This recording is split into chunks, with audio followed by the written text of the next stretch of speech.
Assalamualaikum warahmatullahi wabarakatuh. Pemirsa Oksigen, kembali lagi di bulan Ramadan tahun ini dalam acara Tausiah Harian Ramadan. Kali ini bersama saya Putri Yulianti. Dan tahun ini kita kedatangan Ustadz Fazlur lagi nih, Masya Allah. Assalamualaikum Ustadz. Waalaikumsalam. Apa kabarnya? Alhamdulillah sehat. Alhamdulillah. Dan nantinya juga akan ada narasumber kita di episode selanjutnya, yaitu ada Ustadz Abdul Kafi. Baik Ustadz, episode pertama ini kita akan membahas mengenai menjadi muslim yang lebih baik. Kalau begitu langsung saja Ustadz tausiahnya. Baik. Bismillahirrahmanirrahim. Assalamualaikum warahmatullahi wabarakatuh. Waalaikumsalam. Alhamdulillahirabbil alamin. Ja'ala syahrul ramadhana syahrus siyam wa syahrul Qur'an. Wassalatu wassalamu ala asyrafil anbiya'i wal mursalin wa ala alihi wa sahbihi ajma'in, amma ba'd. Yang pertama tentunya saya ingin menyapa semua sahabat-sahabat kaum muslimin, terkhusus sobat Oksigen yang dimuliakan Allah Subhanahu wa taala. Kembali lagi Allah pertemukan kita di bulan suci Ramadan, dan ini adalah sebuah nikmat yang luar biasa dari Allah Subhanahu wa taala, karena tentu Ramadan dengan Ramadan berikutnya itu adalah penggugur dosa. Maka berbicara tentang bagaimana kita menjadi muslim yang lebih baik, dan tentunya bagaimana Ramadan ini juga harus lebih baik, adalah dengan mengingat kembali nikmat-nikmat Allah Subhanahu wa taala. Banyak bersyukur kepada Allah Subhanahu wa taala, itu salah satu cara dan sebab kita memperbaiki kualitas hidup kita, memperbaiki kualitas keimanan kita. Dan tentu kebanggaan kita menjadi muslim itu sendiri, kebanggaan kita menjadi orang yang beriman, itulah yang membuat kita termotivasi berusaha untuk menjadi muslim yang lebih baik. Nah, setelah kita menjadi muslim, bangga dengan keislaman kita, bangga dengan keimanan kita, apa yang harus kita lakukan? Tentu Rasulullah SAW mengajarkan kita dalam riwayat di sebuah hadis yang disampaikan oleh Ali bin Abi Thalib, bahwasanya Rasulullah SAW bersabda, min husni islamil mar'i tarkuhu ma la ya'nihi. Dari bukti baiknya keislaman seseorang itu adalah meninggalkan perkara-perkara perbuatan yang tidak bermanfaat. Jadi orang yang beriman, orang muslim meninggalkan sesuatu yang nggak bermanfaat, sesuatu yang anfaidah, ya, sesuatu yang nggak jelas, itu kita tinggalkan. Karena semua, ya, bagi orang yang beriman, kehidupan kita itu punya pahala di sisi Allah Subhanahu wa taala. Maka hal-hal yang tidak bermanfaat kita tinggalkan. Lantas pertanyaannya, apa saja perbuatan-perbuatan yang tidak bermanfaat itu, Ustaz? Tentu adalah melakukan perbuatan dosa, melakukan perbuatan maksiat, perbuatan-perbuatan yang tidak mendapatkan pahala di sisi Allah Subhanahu wa taala. Apalagi kita di bulan suci Ramadan, tentunya banyak hal-hal yang mesti kita tinggalkan dari perkara yang tidak mendatangkan manfaat dan keberkahan bagi hidup kita. Maka kita diminta di dalam hadis yang lainnya yang Rasulullah SAW sampaikan, ihris ala ma yanfa'uk wasta'in billahi wala ta'jas. Kita diperintah untuk ayo berusaha, ayo bergegas kepada sesuatu apa yang bermanfaat. Maka di bulan Ramadan ini menjadi muslim yang lebih baik, banyak baca Quran, banyak bersedekah, saling membantu, menyiapkan buka puasa bagi yang berpuasa, menyiapkan sahur bagi yang berpuasa, dan hal-hal yang bermanfaat yang lainnya yang bisa menambah keimanan dan kecintaan kita. Ingatlah, setiap perbuatan yang baik, in ahsantum ahsantum li anfusikum. Kalau kita berbuat baik kepada orang lain, itu akan kembali kepada kita, karena tidaklah sesuatu kebaikan itu Allah Subhanahu wa taala berikan kepada manusia kecuali di baliknya ada manfaat yang besar bagi manusia itu sendiri. Mudah-mudahan kita di bulan suci Ramadan ini dan bulan-bulan berikutnya bisa menjadi muslim yang baik, memperbaiki kualitas amalan kita, memperbaiki ibadah kita dengan meninggalkan sesuatu yang tidak bermanfaat. Mudah-mudahan kita semua di bulan suci Ramadan ini diterima amal ibadahnya, dimudahkan Allah menjalankan ibadah puasa, dan menjadi pribadi muslim yang lebih baik daripada yang sebelumnya. Assalamualaikum warahmatullahi ta'ala wabarakatuh. Masya Allah, terima kasih Ustadz atas tausiahnya. Baik pemirsa, setelah ini kita akan ada tanya jawab mengenai episode yang dibawakan pada hari ini. Maka dari itu jangan kemana-mana ya, tetap di Tausiah Harian Ramadan.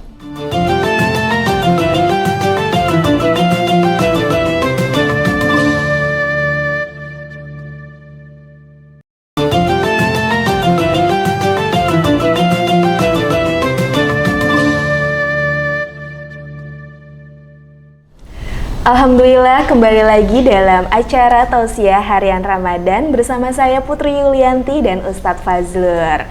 Baik Ustadz, tadi kan Ya. sudah membahas mengenai menjadi muslim yang lebih baik. Betul.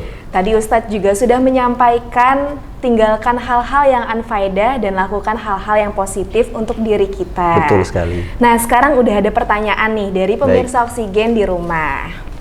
Pertanyaan yang pertama, apa saja sih yang harus dipelajari atau dipersiapkan oleh orang yang baru berhijrah?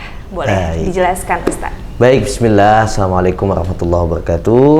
Ya, tentunya pertanyaan ini sangat penting bagi kita semua, khususnya bagi sobat-sobat nih yang sedang pengen hijrah, move on, pengen hidup lebih baik kayak gini, galau kayak gini, banyak masalah, pengen dekat sama Allah. Tentu ada tahap-tahapannya, di mana setiap tingkat kehidupan itu bertahap ya. Kita saja sampai seperti ini ada tahapannya, dari kita bayi, anak-anak, remaja sampai kita tumbuh seperti ini. Begitu juga dalam mempelajari ilmu agama. Ya, ada tahapan-tahapan yang kita lakukan, apalagi ingin berhijrah. Apa sih itu hijrah? Hijrah itu berpindah dari satu keburukan yang biasa kita lakukan kepada sebuah kebaikan. Baik itu hijrah secara maknawi ataupun secara lafaznya, yaitu berpindah. Maka ketika kita ingin berpindah, maka ada hal-hal yang mesti kita lakukan. Yang pertama tentunya adalah menguatkan iman kita. Ya, yakin bahwasanya hijrah ini adalah jalan terbaik untuk hidup kita, untuk menjadi manusia yang lebih baik. Yang kedua, tentu hijrah itu harus dibersamai dengan orang-orang yang senantiasa kuat bersama kita, yang support, yang membantu. Jadi dalam hadis itu Rasulullah SAW katakan, ya, seseorang itu almar'u ala dini khalilihi. Seseorang itu ada tergantung bagaimana agama sahabatnya. Gitu. Falyanzur ahadukum man yukhaliluh. Dan lihatlah siapa teman dan sahabat kita, seperti itu. Jadi harus kita menguatkan iman. Yang kedua adalah memilih sahabat. Dua ini aspek yang terpenting kalau kita ingin hijrah. Gitu. Jadi emang harus kuat gitu ya Ustadz imannya. Betul. Baik, pertanyaan selanjutnya nih Ustadz. Bagaimana menjaga keistiqomahan seorang muslim agar semangat belajar Islam di tengah rutinitas yang sangat menguras energi baik fisik maupun pikiran? Baik, tentunya kita mengetahui tadi sesuatu pelajaran hidup yang sangat berharga bagi orang yang beriman adalah ketika dia mengetahui kebaikan dari keburukan yang dia lakukan. Karena hidup ini sebenarnya adalah belajar dari kesalahan. Ya, kita semua belajar dari kesalahan sehingga kita bisa menjadi baik. Hijrah ini proses kita berubah. Dia tidak bisa hanya berproses, tapi juga ada progresnya. Maka dibutuhkan dalam berhijrah itu yang pertama tadi, selain iman yang kuat, yang kedua teman, yang tadi istiqomah. Maka kita harus bangga. Saya bangga kok nih dengan Islam saya. Saya bangga sebagai seorang yang beriman, sehingga kita bisa istiqamah. Ya, ada dulu sahabat yang datang kepada Rasulullah SAW yang bernama Sofyan dan mengatakan kepada Rasulullah, ya Rasulullah, ajarkan aku satu kalimat, ya, yang dimana setelah itu aku tidak akan bertanya lagi kepadamu. Kemudian kata Rasulullah SAW, Qul amantu billahi tsumma istaqim. Katakanlah aku beriman kepada Allah dan istiqomah. Nah, maka yang berat nih istiqomah. Kenapa berat? Karena kita harus menjaga perintahnya Allah dan menjauhi larangannya. Maka ini dibutuhkan dalam peristiwa kita berhijrah. Jadi butuh yang namanya istiqomah. Istiqomah ini dalamnya adalah iman yang kuat. Yang kedua adalah progres. Progresnya apa? Dengan melakukan amal soleh. Sehingga iman ini kuat dengan amal soleh. Seperti itu. Iya, apalagi zaman sekarang seperti saya anak muda gitu ya Ustadz, susah sekali hambatannya kan banyak, hambatannya iya. banyak. Giliran kita mau berhijrah, gak usah dah, Iya. gak usah sok suci. Masih goncang imannya gitu ya. Karena itu tadi kita nggak punya lingkungan. Jadi support sistemnya nggak ada. Jadi kalau hijrah itu dua. Iman yang kuat, yang kita sudah yakini bahwa ini jalan yang terbaik, jalan yang mulia. Yang kedua adalah teman dan sahabat. Baik itu keluarga, kerabat di tempat kerja, kerabat di sekolah, di kampus, dimanapun, itulah yang akan membantu kita istiqomah. Gitu. Baik, seperti itu pemirsa di rumah. Jadi kita harus beristiqomah dalam berhijrah. Betul. Gitu ya Ustadz. Oke, ada beberapa pertanyaan lagi nih Ustadz. Mungkin nanti ya dijawabnya setelah yang satu ini.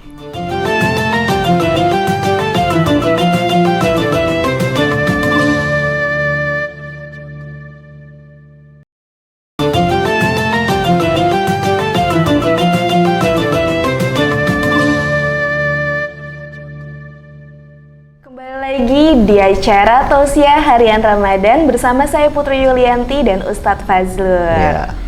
Baik Ustadz, sebelum kita ke pertanyaan selanjutnya, aku ada 50 tips and trick makanan saat sahur untuk kalian supaya kenyang lebih lama. Oke, kita lihat cuplikannya berikut ini. Makanan saat sahur agar kenyang lebih lama. Selama berpuasa, pasti pola makan kita berubah. Hal ini membuat energi kita berkurang karena cara kerja organ tubuh jadi lebih lambat. Makanan saat sahur harus tetap memenuhi kebutuhan gizi, bukan hanya sekedar menghilangkan rasa lapar atau ketahanan selama berpuasa. Dan apa saja makanan yang dianjurkan untuk dikonsumsi? Biji-bijian. Biji-bijian kaya akan serat yang membantu sistem pencernaan, juga membuat perut terasa kenyang lebih lama. Biji-bijian yang dapat dikonsumsi saat sahur adalah kedelai, kacang tanah, kacang hijau, dan buncis. Kurma. Kurma sering direkomendasikan menu saat berbuka puasa. Ternyata menu tersebut baik juga untuk sahur. Zat gula yang dikandung di dalam kurma berfungsi untuk menaikkan kadar gula dalam darah dan kaya akan serat. Sayur dan buah. Menu tersebut wajib ada saat sahur karena sayur dan buah kaya akan serat, vitamin, kalsium, dan mineral yang dibutuhkan tubuh. Namun perlu diingat ya, jangan konsumsi buah dengan rasa yang terlalu asam apalagi saat perut dalam keadaan kosong. Daging. Tak ada salahnya menambah daging dalam menu sahur kamu. Daging membantu memenuhi kebutuhan protein tubuh. Protein digunakan dalam proses metabolisme untuk menghasilkan energi. Namun jangan terlalu banyak mengonsumsi daging saat sahur ya, karena dapat menyebabkan bau mulut yang tidak sedap. Nah, itu tadi tips and trik makanan sahur agar kenyang lebih lama. Semoga bermanfaat ya untuk kita semua. Oke Ustadz, kita lanjutkan ke pertanyaan selanjutnya nih. Ada yang nanya Ustadz, bagaimana jika hijrah yang dilakukan bukan disertai niat karena Allah, melainkan orang lain? Nah, itu gimana Ustadz? Iya, ini kasusnya banyak nih. Iya. Jadi sekarang lagi masa-masa kita semangat untuk hijrah ya. Iya. Tapi banyak juga yang setelah hijrah kok malah nggak dapatkan apa yang sebenarnya dia inginkan, yaitu adalah kedekatan kepada Allah. Malah justru sebaliknya. Ini karena adalah salahnya niat di awal. Maka dalam hadis yang diriwayatkan Umar bin Khattab, innamal a'malu binniyat. Jadi segala sesuatu dengan niatnya. Jadi dulu ada kasus ya, seseorang yang hijrah dari Mekah ke Madinah bukan karena Allah, tapi ingin menikahi seseorang wanita. Maka disebut dia hijrahnya itu hijrah untuk wanita. Maka kata Rasulullah, siapa yang hijrahnya untuk dunia, maka dia akan dapat dunia itu, tapi Allah tidak berikan dia akhirat. Iya, maka di dalam Al-Quran di surah Asy-Syura juga dijelaskan, man kana yuridu harsat akhirah nazid lahu fi harthi. Siapa yang tujuannya itu betul-betul untuk mencari akhirat, kebaikan akhiratnya, maka Allah akan tambah pundi-pundi kebaikan itu. Wa man kana yuridu harsad dunya nu'tihi minha. Siapa yang mau dunia, Allah kasih dunia itu. Tapi hanya sebatas dunia. Maka pentingnya kita hijrah dengan meluruskan niat betul-betul untuk Allah. Nanti ketika di jalan hijrah kita ketemu jodoh, ya alhamdulillah, itu berkah dari hijrah. Kita ketemu pekerjaan yang lebih bagus, itu berkah dari hijrah. Tapi dunia dan akhiratnya kita dapat, sehingga tidak rugi dan menyesal ketika hijrah. Gitu. Gitu pemirsa Oksigen. Jadi kita harus niatkan karena Allah, bukan karena orang lain. Oke Ustadz, kita lanjutkan. Ada pertanyaan di surat An-Nisa ayat 97, Allah mengancam orang yang tidak mau berhijrah dengan neraka jahanam. Namun di sisi lain kita tidak tahu nih, apakah komunitas yang kita masuki benar-benar baik menurut pandangan Allah atau tidak. Itu gimana Ustadz? Iya, jadi tentu konteks ayat di surah An-Nisa ayat 97 ini adalah yang akan diancam oleh neraka jahanam adalah mereka yang mampu untuk berhijrah, melakukan kebaikan tapi tidak ingin. Ya, tanpa ada alasan yang jelas. Jadi dulu Rasulullah manggil jihad, tapi ada yang malas-malasan jihad, ada yang malas-malasan hijrah.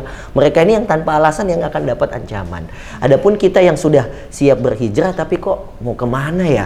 Ke kanan, aduh kok pemahaman agamanya agak keras ya. Ke kiri kok agak memudah-mudahkan, kemana saya mesti hijrah? Jadi tentunya bagi siapapun yang ingin hijrah, landasan dan patokannya adalah bukan komunitas. Ya, bukan organisasi, tapi landasannya adalah Allah.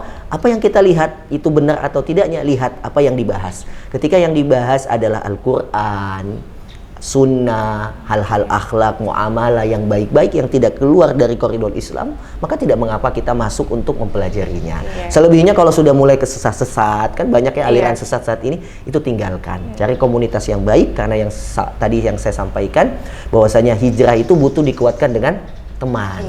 Ya, lingkungan, sehingga itulah yang menguatkan kita istiqomah, seperti itu.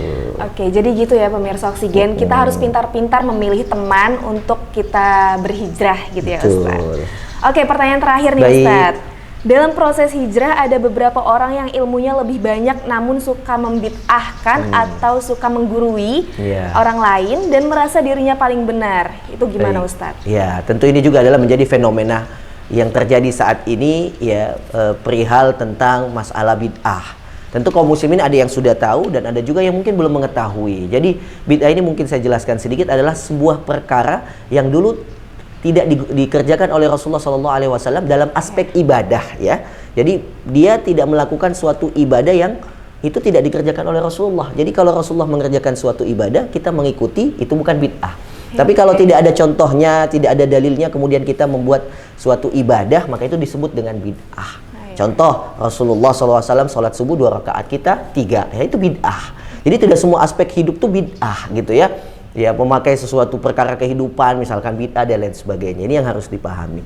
Yang kedua, kita tidak boleh memudah-mudahkan dalam permasalahan bid'ah ini. Karena hadisnya ngeri loh. Kata Rasulullah SAW, kullu bid'atin dolalah. Setiap yang melakukan perkara bid'ah itu sesat. Wa kullu dolalatin finnar. Setiap yang sesat itu di neraka. Ini bahaya. Maka hal-hal yang ini tidak boleh kita bergampang-gampangkan. Kalau kita melihat ada mungkin ulama, ustadz yang sering mengatakan ini dan lain sebagainya, kita tidak boleh langsung begitu saja mengikuti. Cara kita mencari informasi apa betul ini perkaranya bid'ah atau tidak, sehingga kita juga tidak terjerumus kepada sebuah kesalahan.